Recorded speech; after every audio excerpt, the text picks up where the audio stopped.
Isaac et de Jacob vous accompagne tous, que ces bénédictions descendent et se déversent abondamment sur chacun et chacun de vous. Je reviens encore à vous en ce jour pour la suite de nos émissions sur le thème important que nous avons commencé, le devoir du chrétien envers son président, son roi et le magistrat.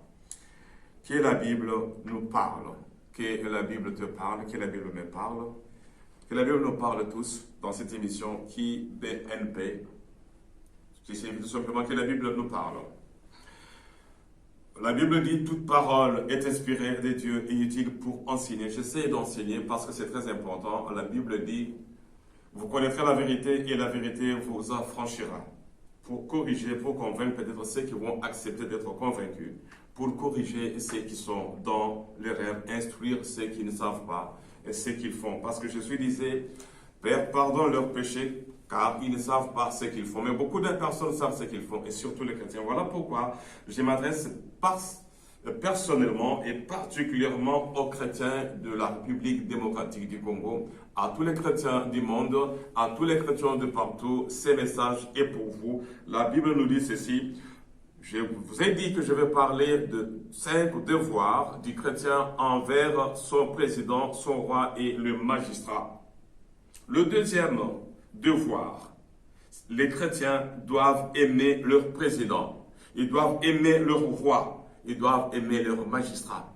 La preuve qu'il faut aimer leur magistrat, lorsque vous êtes en difficulté, vous allez appeler la police va arrêter celui qui vous agresse et il va les conduire auprès des magistrats et les magistrats vont vous rendre justice. Voilà pourquoi nous chrétiens, nous devons aimer le président. Les chrétiens de la République démocratique du Congo, les pasteurs, les prophètes et les enseignants, tous ceux qui sont baptisés du Saint-Esprit, qui parlent en esprit, qui prophétisent, et après avoir prophétisé, commettent l'erreur le plus grave. Ils refusent d'obéir à la parole principale du Seigneur Jésus-Christ, ce que nous lisons dans le livre de Matthieu chapitre 22. Nous commençons à partir du verset 34e et nous allons terminer au verset 40e. Les pharisiens ayant appris qu'il avait réduit au silence les Sadducéens, s'y rassemblèrent.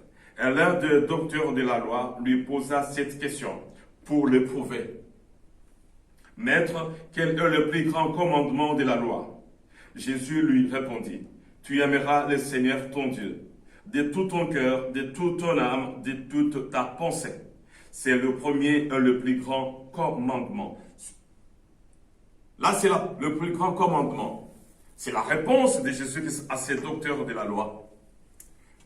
Qui lui dit, vous devez aimer, et tu dois aimer Dieu de tout ton cœur, de toute ton âme, de toute ta force, de toute ta pensée. Chrétien congolais, que la Bible te parle, que la Bible nous parle. Il est écrit, les chrétiens doivent aimer leur président. Est-ce que vous aimez le président? Est-ce que vous aimez le roi? Est-ce que vous aimez le magistrat? J'ai continué la lecture et la Bible dit ceci. C'est le premier et le plus grand commandement. Et voici le second qui lui est semblable. Tu aimeras ton prochain comme toi-même. De ces 2 commandements dépendent toute la loi et les prophètes. Nous voulons aller au ciel. On est chrétien pour aller au ciel avant de chercher les choses terrestres. Parce que Jésus a dit, cherchez premièrement le royaume des cieux.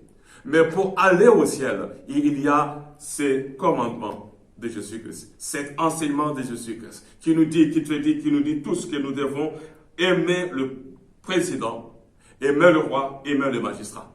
Je m'adresse aux chrétiens de la République démocratique du Congo. Vous qui êtes au Congo, vous qui êtes à l'extérieur du Congo, laissez les païens faire ce qu'ils font, parce qu'ils ne savent pas ce qu'ils font. Mais vous, chrétiens, vous qui parlez, qui priez en langue, qui prophétisez, vous, pasteurs qui prêchez, est-ce que vous pouvez monter sur la balance avec cette parole du Seigneur Jésus-Christ dans vos cœurs? Est-ce que vous aimez réellement Dieu? Oui, Dieu va dire que vous m'aimez.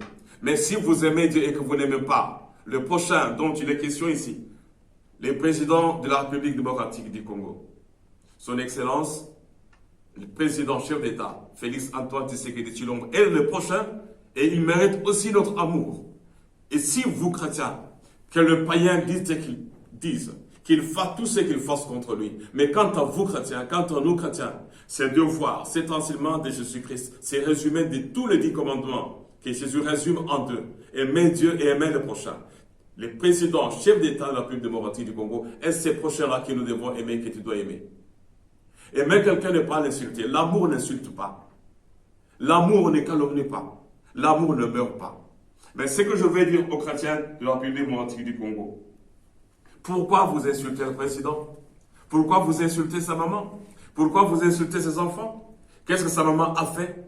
Vous insultez même celui qui a combattu toutes les dictatures pour faire de la République démocratique du Congo un vrai pays. Paix à son âme. Le président Étienne Tshisekedi. Vous l'insultez. Vous ne savez pas que c'est cet homme-là qui a ouvert la porte à la démocratie. Il est le père de la démocratie au Congo. Et son fils qui a combattu à côté de son papa. Aujourd'hui, magistrat suprême. Et le sujet de nos injures et de vos injures. J'aimerais dire quelque chose à quelqu'un. Les chrétiens de la République démocratique du Congo, vous tous de la diaspora. Si vous ne l'aimez pas, vous n'êtes pas obligé de l'aimer.